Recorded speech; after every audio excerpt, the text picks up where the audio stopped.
আসেন, এই সাইডে যাইতে হয়। এখানে বাড়ি, এখানে অফিস। আসেন। উনি কই? ভিতরে আছে মনে হয়। ওই যে উনি, ওই যে। ঠিক মতো কাজ করতে পারিস না, হ্যাঁ? দুধ কম পালাচ্ছিস, তারপরে গরু ব্যথা দিচ্ছিস। গরুর দুধ কম হচ্ছে, এই মেশিন কিনবো, মেশিন পরে বলিস, বুঝতে পারছিস? আসসালামু আলাইকুম। কিরা? ওয়ালাইকুম আসসালাম।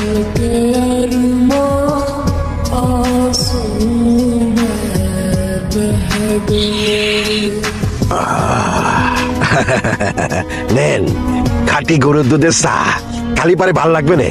নেন খায় নেন, শহরে তা পাবেন। ভাই আমি আপনার পায়ে পড়ি ভাই, আপনি আমার বোনের বাঁচাতে পারবেন না, কেউ পারবো না। জন্না কইছে আপনি এলাকার সবচেয়ে বড় গরু চোরা কারবার করেন, আপনি আমার বোনের বাঁচাতে পারবেন না। আমি কি করবো বুঝতেছি না ভাই। ভাই আমার বোনের আপনি বাঁচান, আমার কিচ্ছু করার নাই। কই যাবো, কি করবো?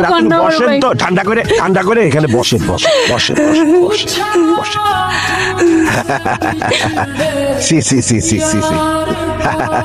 আমাক চোরা কারবারি করেন?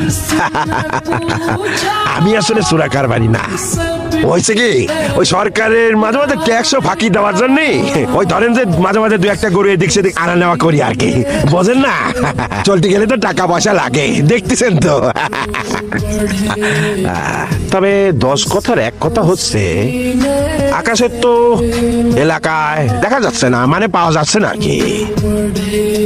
তাহলে কি ওরা বর্ডার পারে চলে গেছে? কতদিন হয় আপনার বোন হারাইছে? 4 দিন হয়েছে। 4 দিন না, বর্ডার পার হতে পারেনি, দেশের মধ্যে আছে, বুঝতে পারছেন? এদের কোনো মায়া মমতা নেই, মায়াগুলোকে কিভাবে যে পাচার করে, নিষ্ঠুর। হ্যাঁ, দয়া ময়া নেই, অনেক কষ্ট লাগে। এই যে ঝর্ণার কথা বলেন যে, হ্যাঁ আমি জানের রিস্ক নিয়ে ঝর্ণাক বাঁচাইছিলাম। ঝর্ণাক দেখে খুব মায়া লাগেছিল, মনে হয়েছিল আমার এই বোন। এরপর থেকে তো আকাশের সাথে আমার বাদাবাদি, বুঝতে পারছেন? কোনো খোঁজ খবর দেয় না আমার। টেনশনের কিছু নেই, আমার অবশ্য নিজের কিছু সোর্স আছে, আমি দেখতে পারি। কি চেঁচাচ্ছিস কিসের জন্য? এদিকে কি হয়েছে? কি ভাই নতুন বাড়ির মায়ের লাশ পাওয়া গেছে? কার লাশ পাওয়া গেছে? একটা মায়ের লাশ পাওয়া গেছে। আরে